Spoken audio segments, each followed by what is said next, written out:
Guys, I'm really excited today because on the bench we've got the Max 8 G2. I think the Max 8 G2 might be the most important non-car thing to come out for the RC hobby this year. This thing replaces the original Max 8 and has some serious upgrades. Along with this, I also got the 4278 2250 kV motor. This is a censored motor. In this video, we're going to take these things out, take a look at what you get with them, look at the specs, see how they compare to the previous version. Then I'm going to throw them in my Sledge, and we're going to see how well these things perform, bash them and crash them, and see if the upgrades that Hobbywing claims they've done to this system really have any effect.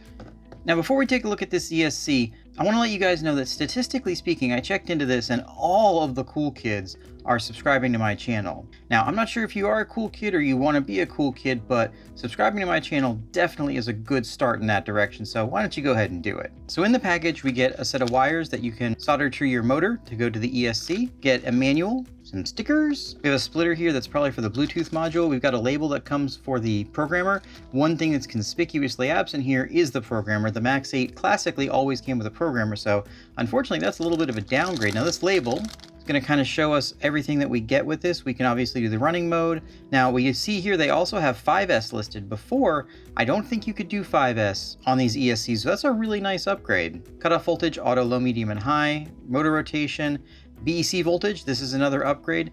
BEC voltage is now available up to 8.4 volts. Before it was only 7.4 volts. This actually beats out Castle because their ESCs usually only go up to 8 volts. We've got max brake force, max reverse force. Max reverse force appears to go up to 100%. We'll have to take a look at that because before it would only go up to 50% and some people didn't like that. Punch levels, drag brake, initial throttle, and then turbo timing and turbo delay. All right, let's take a look at the ESC itself. Now, on this ESC, there's a few changes that are really obvious and a few that aren't so obvious. The first one, obviously, is this sensor cable. This is going to go directly to the motor. It uses this waterproof plug, which is different from the standard plug. I didn't see an adapter in the kit. This has larger capacitors. The fan is completely redesigned. They say this thing cools like 80% better than the previous version, which I hope so because we're going to put this in the Sledge, and I know that the previous version would definitely overheat with the stock fan in this Sledge. It's also supposed to have better cooling. Other than that, the case looks very similar. The size is basically the same. The wirings are basically the same.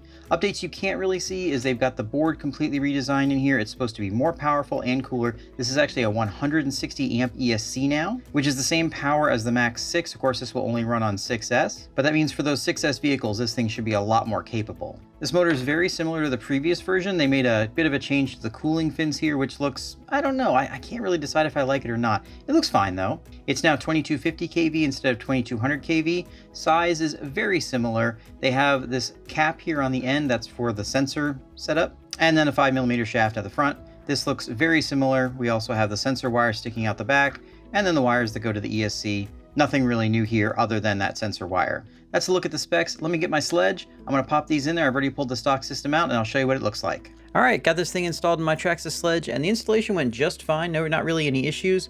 The only things I found was that the little bracket that comes with the Max 8 wouldn't work with the Traxxas mounting plate because there just wasn't room to get the ESC in there, so I had to double side tape it. The motor installed just fine as well. I did remove the little tab that they use. I found I was able to get that mesh better without that in there, so I would suggest you do that as well. Anyway, everything else went great, and I think it looks really awesome in here, and I found that that fan is definitely moving a lot more air, especially at 8.4 volts than the old one did, so I have high hopes for the cooling. All right, let's get this thing out and bash it. All right, guys, so we're going to keep this bashing session pretty short.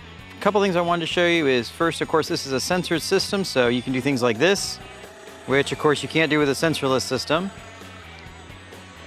Go nice and slow. I guess it'd be good if you're walking your car to the park or something like that. Another thing is, since this is 8.4 volts, my Power Hobby 729 can be taken full advantage of. You can see how fast the servo goes, which I think is really nice. Next thing I want to test is with the original system, you could do a standing backflip, but just barely. So I want to see how this thing does standing backflips on concrete. Whoa.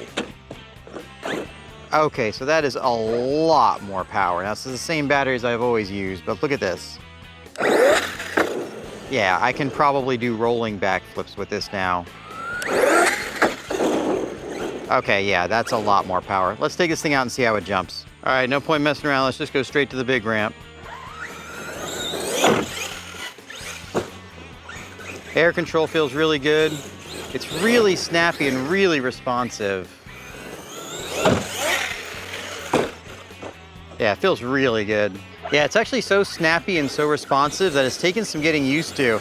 I'm kind of used to the more numb feeling of the stock system, and so I'm having trouble getting it landed.